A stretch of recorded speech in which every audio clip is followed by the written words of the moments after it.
ভগবান আর কিভাবে আমাদেরকে শাস্তি দেবে জানি না, সব করেছি সেটাই বুঝতে পারছি না। আমরাই লোকের কথা বেশি ভাবি। Hello everyone, good morning, welcome back to my channel Susmita's mix blog. আরও একটি নতুন ব্লগের সাথে তোমাদের সকলকে জানাই অনেক অনেক ওয়েলকাম। দেখো, ডিমটা আমি ভুজিয়া করব বলে ভেঙেছিলাম, কিন্তু এত সুন্দরভাবে ডবল ডিমের পোচ হয়ে গিয়েছিল, ভাবলাম একটুখানি ভিডিও করে তোমাদের সাথেও শেয়ার করি। যে সকালবেলা উঠে বাসি ঘরদোর মুছে এখন চলে এসেছি। বর অফিসে আজকে টিফিন নিয়ে যাবে, আর তোমরা তো জানোই ও ভাত ভাজা নিয়ে যেতেই বেশি পছন্দ করে, তো ওই যে ভাত ভাজতে চলে এসেছি। তো আগে ওকে ওর টিফিনটা রেডি করে দেবো, তারপরে বাদবাকি কাজ শুরু হবে।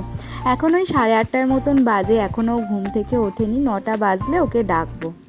এখন যেহেতু গরম গরম পড়ে যাচ্ছে, ওই জন্য দুপুরবেলা ওর এতটা হেঁটে আসতে না খুব কষ্ট হয়। এতটা হেঁটে আসবে, আবার হেঁটে যাবে, তাও তো প্রায় 10-15 মিনিটের মতন রাস্তা। তো সেই কারণে ও বলে ওকে খাবার করে দিতে, আর ওকে যদি বলি ভাত তরকারি আলাদা আলাদা করে দেবো, ও আবার সেটা নিয়ে যেতে চায় না, খালি বলবে আমাকে ভাত ভেজে দেবে। তো যাই হোক, রোজ রোজ তো আর ভাত ভাজা খাওয়া যায় না, আজকে ভেজে দিলাম, দেখি কালকে অন্য কিছু করে দেবো।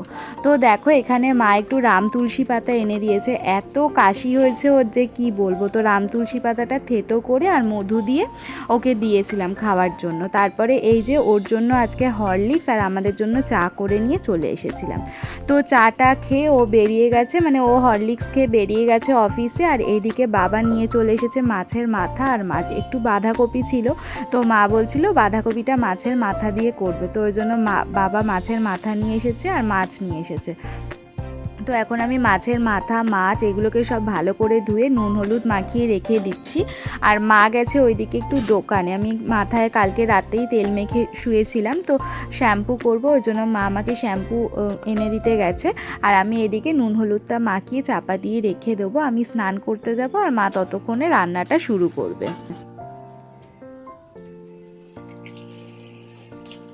নুন হলুদ মাখিয়ে দিয়েছি। এতগুলো এনেছো কেন? আমি স্নান করে চলে এসেছি, আর এইদিকে মা মাছ ভাজতেও শুরু করে দিয়েছে। তো মাছের মাথা মাছ সবই ভাজা হয়ে গেছে। তো আজকে আমি পুজো করব। ওই ঠাকুরের বাসন কোসন সব ঠাকুর ঘরে মা ধুয়ে রেখে দিয়েছিল সকালে, তো ওগুলোই এখন আনতে এসেছি। আর ওইদিকে পাড়ায় সবজি এসেছে, তো মা বোধহয় কয়েকটা সবজি নিচ্ছে।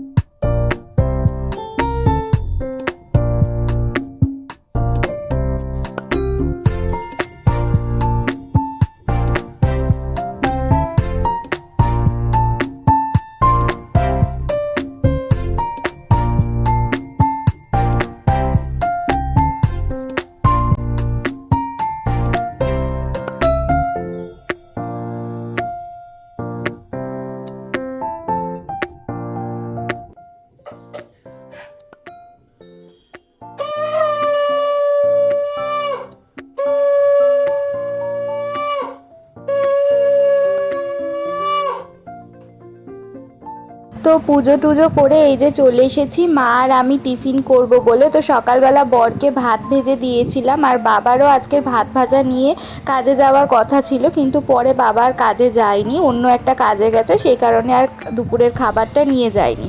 তো ভাত ভাজা ছিল, তাই মা বললো যে তাহলে বেড়ে নাও, দুজন মিলে টিফিনে খেয়ে নিই। তো এখন ভাত ভাজাটা খেয়ে নেব, খেয়ে নিয়ে তারপরে মাকে দুপুরের রান্নার সব জোগাড় করে দেব।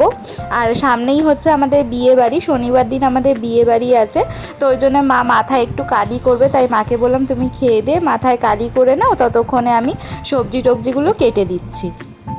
তো বাবা মাছের মাথা নিয়ে এসেছে, মাছের মাথাটা বাঁধাকপি দিয়ে করবে, আর আলু দিয়ে ডাঁটা দিয়ে মাছের ঝোল করবে। তো মা এখন ওইদিকে মাথায় কালি করছে, আর আমি এদিকে বসে মাকে এই সবজিগুলো সব কেটে রেডি করে দেবো।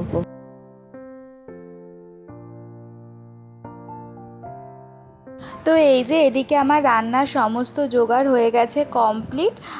বাঁধাকপির জন্য মাছের ঝোলের জন্য সবই কেটে দিয়েছি, আলু পেঁয়াজ টমেটো আদা। আর লাস্টে মাছের ঝোলে ডাঁটা দেবে বলেছিল, ডাঁটাটা কাটতে আমি ভুলে গেছি, তো মা ডাঁটাটা কেটে নিচ্ছে, কেটে নিয়ে তারপরে রান্নাটা শুরু করবে। তো রান্না বান্না প্রায় সবই কমপ্লিট হয়ে গেছে। এদিকে মা মাছের ঝোলটা বসিয়ে গেছে স্নান করতে, আর আমি আলুটা সিদ্ধ হয়েছে কিনা দেখে নিচ্ছি, এরপরে মাছটা দিয়ে নামিয়ে নেব। হ্যালো গাইস, এখন বাজে সন্ধে 6:45 মতন।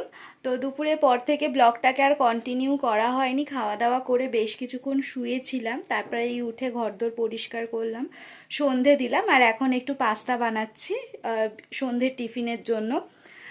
আর ভগবান আর কীভাবে আমাদেরকে শাস্তি দেবে জানি না, সত্যি জানি না, কি পাপ করেছি সেটাই বুঝতে পারছি না।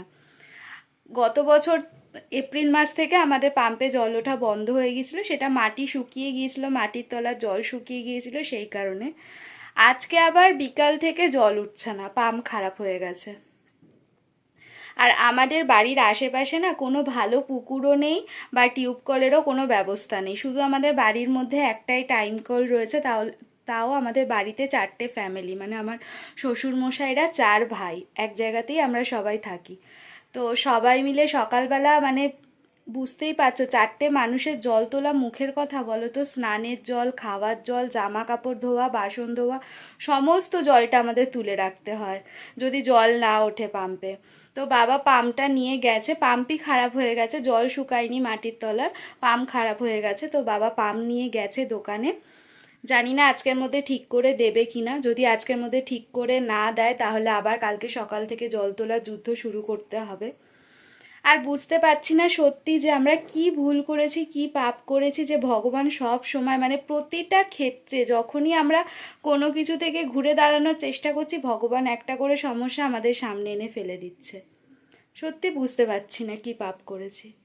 তো যাই হোক, দেখা যাক ভগবান এইভাবে কত দিন আমাদেরকে শাস্তি দিয়ে যেতে পারে, কতটা দিন, মানে ভগবানের ওপর থেকেও বিশ্বাস উঠে যাচ্ছে এইবারে, এমন একটা পরিস্থিতি তৈরি করে দিচ্ছে। তো এই যে সন্ধ্যের টিফিনের জন্য পাস্তা রান্না করব বলে মা এদিকে আমাকে সমস্ত জোগাড় করে দিচ্ছে, আর আমি পাস্তাটা এখানে সিদ্ধ করে রেখে দিয়েছি, আর এদিকে সবজিগুলোকে ভেজে নিচ্ছি। তো চলো, আজকে আর ব্লগটা কন্টিনিউ করতে ইচ্ছা করছে না, মনটা ভীষণ খারাপ হয়ে গেছে। আজকের ব্লগটা এই পর্যন্ত, ভালো লেগে থাকলে লাইক করে চ্যানেলটাকে সাবস্ক্রাইব করে দিও। দেখা হবে নতুন ব্লগের সাথে।